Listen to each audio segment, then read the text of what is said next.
La Biblia nos presenta una visión majestuosa del trono de Dios, un lugar de gloria y santidad donde se toman las decisiones que afectan el destino de la humanidad. A lo largo de la historia bíblica, hombres como Isaías, Ezequiel, Juan tuvieron el privilegio de contemplar este trono y recibir una misión divina. Hoy exploraremos cómo la visión del trono de Dios revela su carácter, su gobierno y su plan de redención para la humanidad. Descubriremos qué significa para nosotros ser llamados por Dios y cómo nosotros debemos responder ante esa invitación. En la historia de Isaías, por ejemplo, el llamado donde Dios pregunta ¿quién irá por nosotros? Nosotros también podemos responder, heme aquí, envíame a mí.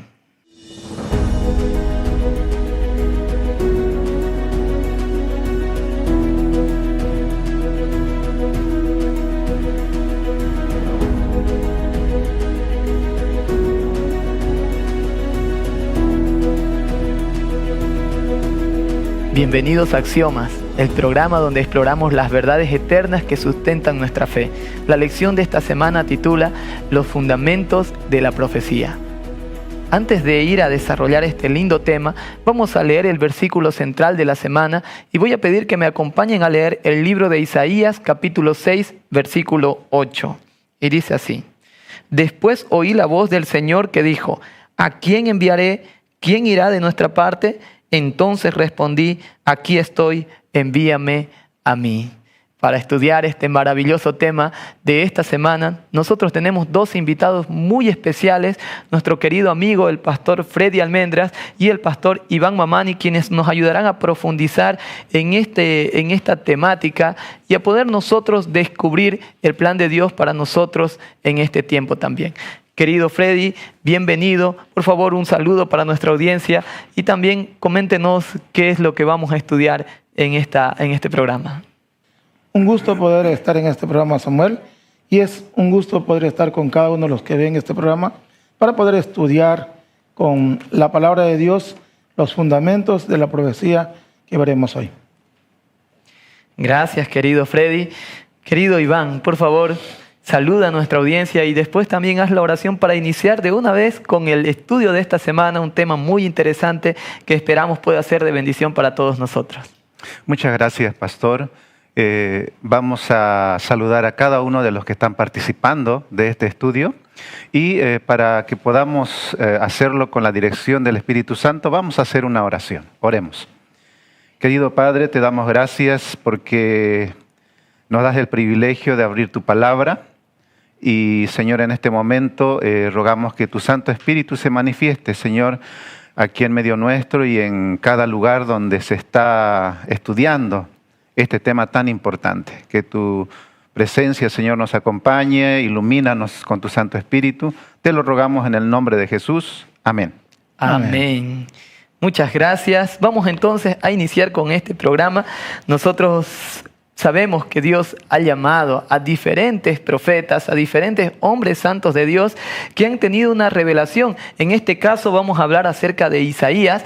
Isaías tuvo una visión del trono de Dios y esto afectó. Querido Freddy, ¿cómo afectó a Isaías la visión del trono de Dios? ¿Cómo fue que marcó su ministerio el poder presenciar estas verdades tan profundas que Dios le mostró? Bueno, al poder ver el trono de Dios, la presencia del Señor, él se sintió alguien indigno, ¿no? Es como cuando tú, yo y los que estamos presentes vemos algo que no entendemos y que es difícil poder acercarnos a Él.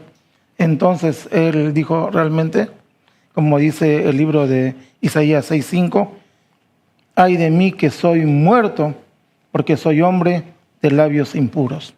En otras palabras, Él se sintió impuro ante la presencia de nuestro Creador. Y es por eso que cuando tú miras la palabra de Dios, miras el trono de Dios en la Biblia, te sientes indigno y quieres ser limpiado por la presencia de Dios. Y Él buscó que el carbón encendido limpiara sus labios para poder continuar hablando las palabras de Dios a los demás. Vemos entonces, querido Freddy, que la profecía nace ahí en la soberanía de Dios. El fundamento de la profecía está en la revelación que Dios hace hacia su siervo elegido. Isaías pudo contemplar la santidad de Dios y sintió en sí mismo la impureza que conlleva nuestra humanidad. Delante de Dios nosotros también podemos ver todo aquello, ¿verdad? Al mirarnos a nosotros mismos y mirar a Jesús, nosotros podemos saber que somos imperfectos y que necesitamos ser purificados por Él. Querido Iván, ¿cómo nos muestra Apocalipsis la adoración en el templo, en el trono celestial? Y esto, ¿qué tiene que ver, verdad, con nuestra interpretación acerca de los fundamentos de la profecía? En la palabra de Dios encontramos ahí en Isaías, capítulo 6, verso 3, dice... y el uno al otro daba voces diciendo, Santo, Santo, Santo, Jehová de los ejércitos, toda la tierra está llena de su gloria. ¿Ya? Y el pasaje tiene una mayor descripción, ¿no? de la gloria de Dios, de la visión que tuvo Isaías, ¿no?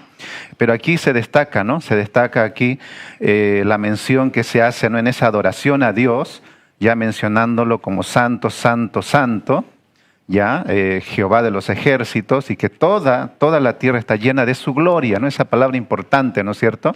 Gloria. Y en el libro de Apocalipsis, el pasaje, ¿no es cierto?, que nos ayuda también a entender, ¿no?, una visión de la gloria de Dios, está en Apocalipsis capítulo 4, ya en realidad es casi todo el capítulo 4, pero vamos a leer el verso 8 y dice, y los 4 seres vivientes tenían cada uno 6 alas y alrededor y por dentro estaban llenos de ojos y no cesaban día y noche de decir, Santo, Santo, Santo, es el Señor Dios Todopoderoso, el que era, el que es y el que ha de venir. Entonces aquí encontramos, ¿no?, en esta visión del trono de Dios, ya de que en la presencia de Dios siempre hay adoración, ¿no? Las criaturas, ¿no? Las criaturas que están cerca del trono de Dios, estos seres vivientes, ¿no?, que se menciona ya en otras partes también en el libro de Ezequiel, el profeta Ezequiel también, ¿no?, menciona, ¿no?, la adoración, ¿verdad?, constante a Dios. ¿Ya?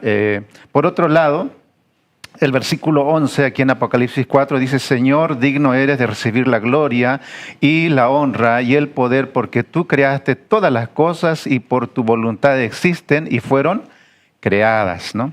Es bonito, ¿no es cierto?, entender aquí de que uno de los fundamentos, ¿no?, de la profecía es, ¿no es cierto?, de que Dios es todopoderoso, ¿no? Dios es el que se revela, ¿verdad? Dios es digno, ¿no?, de toda honra, de toda gloria. Así que el sentirnos nosotros también llamados, así como los profetas de Dios, ¿verdad?, lo fueron, ¿verdad? Es, ¿no es cierto?, importante, ¿verdad?, y entender, ¿verdad?, la adoración, ¿no?, una expresión de la adoración a Dios. ¿Ya? Y otra cosa que mucho me llama la atención también aquí, ¿verdad?, es de que se resalta a Dios como el creador, ¿ya? Así como Dios pudo crear,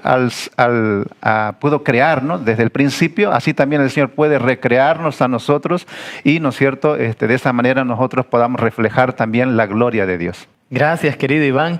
Y para complementar ahí lo que decía, cada vez, por lo menos en estas 2 veces, estos textos que has citado, nosotros vemos que cuando se presenta un panorama del trono de Dios, está presente ahí la adoración, ¿no? Vemos las mismas palabras, Santo, Santo, Santo. Queridos amigos, tal vez nosotros no tenemos una visión del trono de Dios de manera, podríamos decir así, de una experiencia personal, pero sí tenemos en la palabra de Dios las descripciones y vemos aquí que ver el trono de Dios, conocer la representación que se muestra aquí en los libros de Isaías y Apocalipsis, nos llevan a una sola cosa, adorar la santidad, a buscar la santidad también. Y entonces viene una pregunta para usted, querido amigo que nos acompaña en este programa. ¿Cómo nosotros podemos reflejar la santidad de Dios en nuestra vida diaria? La palabra de Dios dice bien claro, ¿verdad? Sin santidad ninguno verá a Dios. Las cosas que hacemos todos los días reflejan santidad. ¿Y qué significa para ti ser llamado por Dios a una misión? ¿Cómo nosotros podemos entender que Dios nos está llamando al revelarnos en su palabra estas cosas tan profundas? También significa un llamado de Dios para nosotros. Y otro detalle que está en el pasaje, querido Iván, en el capítulo 4 y capítulo 5 de Apocalipsis, es que ahí menciona seres que adoran a Dios. Y hay un detalle que me llama mucho la atención, siempre he reflexionado en esto, porque dice que ellos ponen las coronas ante el trono, a los pies del Cordero. Y nosotros sabemos que todo rey recibe la corona en la cabeza, pero solo Jesús recibe a sus pies, porque Él es digno, porque Él es nuestro Redentor, porque Él venció por nosotros. Y esto debe despertar en nosotros un llamado para poder compartir este mensaje que nosotros descubrimos día a día. Y es así, queridos amigos, que queremos invitarlos a continuar nuestro estudio de la palabra de Dios. En la pantalla va a aparecer un código QR y una dirección para que usted pueda escribirnos, un número de teléfono para solicitar un estudio especial. La palabra de Dios transforma vidas y Jesús quiere cambiar también la vida tuya y la de tu familia. Te invitamos entonces para que estudies un poco más acerca de este y otros temas de la palabra de Dios junto a nosotros.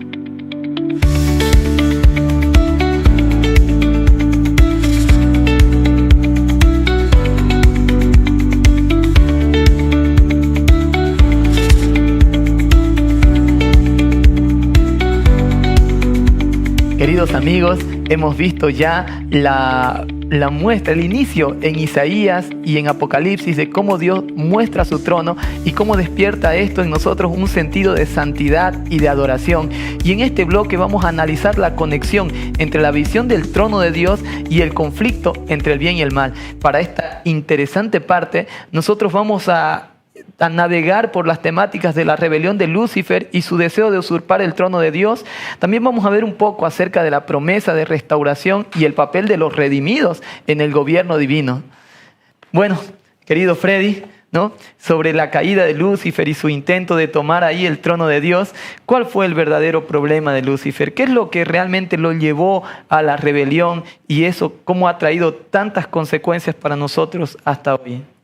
Nosotros vemos que Lucifer fue un ser creado con majestad, con poderío. Él debilitaba a las naciones, esta es la palabra de Dios. Y bueno, él veía que muchos le rendían adoración a Dios, ¿no?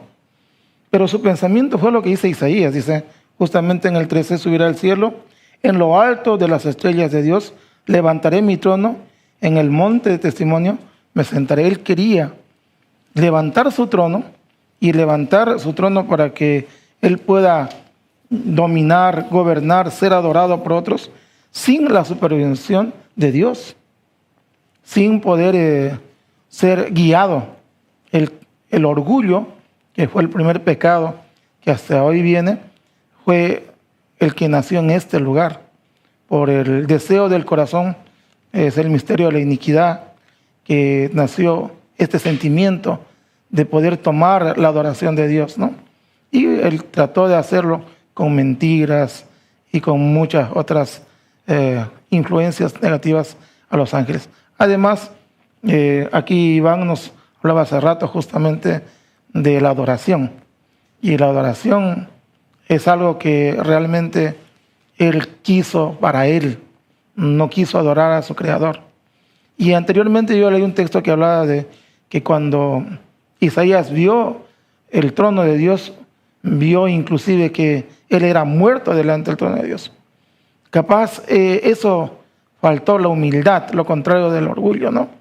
De poder ver que Dios era un Dios supremo y se confundió y quiso ser más que Dios, se enorgulleció y hasta hoy, lamentablemente por aquel misterioso sentimiento de la iniquidad, del orgullo, está el conflicto entre el bien y el mal. Interesante lo que mencionaba Freddy, porque cuando nosotros vamos al Génesis nos damos cuenta de que Satanás induce a la mujer, en este caso Eva, a poder pensar como él pensó. Lo que Satanás quería era ser igual a Dios, gobernar como Dios. Y cuando Satanás se acerca a Eva, queridos amigos, él le dice, mira, Dios te prohibió comer de todos los árboles, como hoy en día nos dicen, ¿no? Si tú vas a Jesús, todo van a prohibirte en la iglesia. Pero eso no es verdad, ¿no? Entonces, queridos amigos, nosotros queremos recordar la promesa que le hizo Lucifer a la mujer fue, tú serás como Dios. Y la puso en la misma posición que él quería, ser como Dios. Y lo interesante también es que Dios había puesto a Adán y Eva como mayordomos, como administradores, ¿verdad? No como dueños. Cuando Lucifer le dice, vas a ser como Dios, ¿qué les dijo? Tú serás dueño, dejarás de ser dependiente de Dios y vas a gobernarte y gobernar tú solo. En este sentido, querido Iván, ¿no? La Biblia nos habla, nos muestra acerca de que los redimidos van a ocupar un lugar especial en el gobierno de Dios. Pero ¿cómo es que la Biblia nos muestra de esto? ¿Puedes tal vez fundamentarnos ahí esta interesante realidad que la Biblia nos presenta? Sí, apreciado pastor, aquí tenemos en Apocalipsis también el capítulo 5, el verso 9 y 10 en realidad, ¿no? Sería lo principal que podríamos leer. Dice, cantaban un nuevo cántico, ¿no? Ahí se refiere a los redimidos, ¿no? Que están en el cielo, diciendo, digno eres de tomar el libro y de abrir sus sellos, porque tú fuiste inmolado y con tu sangre nos has redimido para Dios de todo linaje y lengua y pueblo y nación. Y nos has hecho para nuestro Dios reyes y sacerdotes y reinaremos sobre la tierra, ¿no? Entonces aquí el pasaje, ¿no es cierto?, indica claramente, especialmente el versículo 10, ¿no?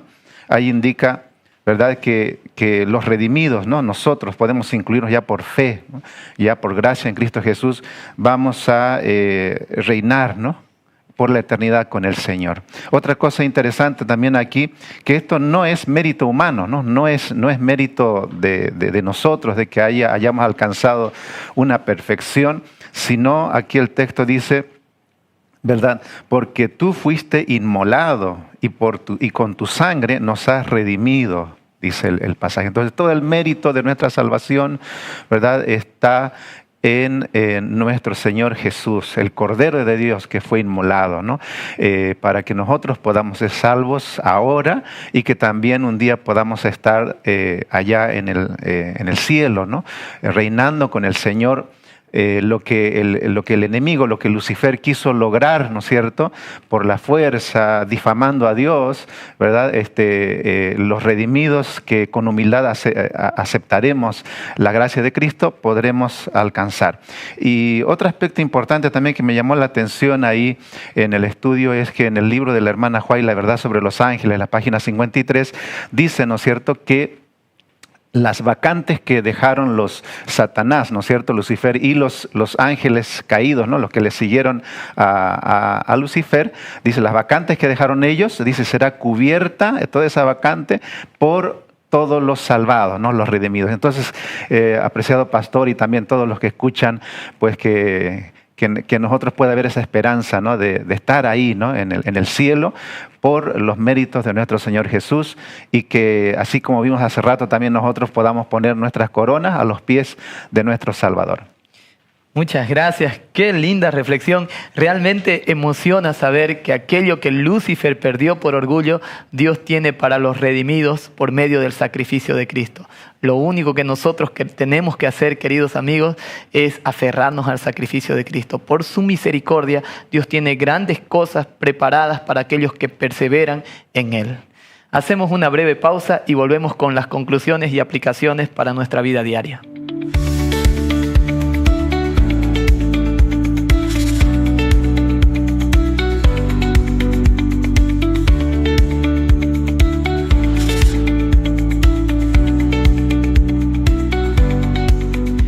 Hoy hemos visto un tema muy intenso, muy profundo y muy lindo, y nos lleva a la reflexión. Hemos navegado por la Escritura y hemos podido ver una representación del trono de Dios. Hemos visto también que Dios nos revela su santidad, su autoridad y su plan para la humanidad. Esto es muy importante porque nos invita a nosotros a vivir en santidad, sin la cual ninguno ver al Señor. Hemos visto también que la santidad de Dios nos confronta contra nuestra necesidad de purificación, nuestra necesidad de ser transformados.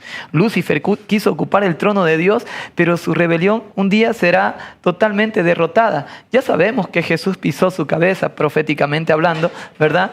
Pero será consumado en la segunda venida de Jesús.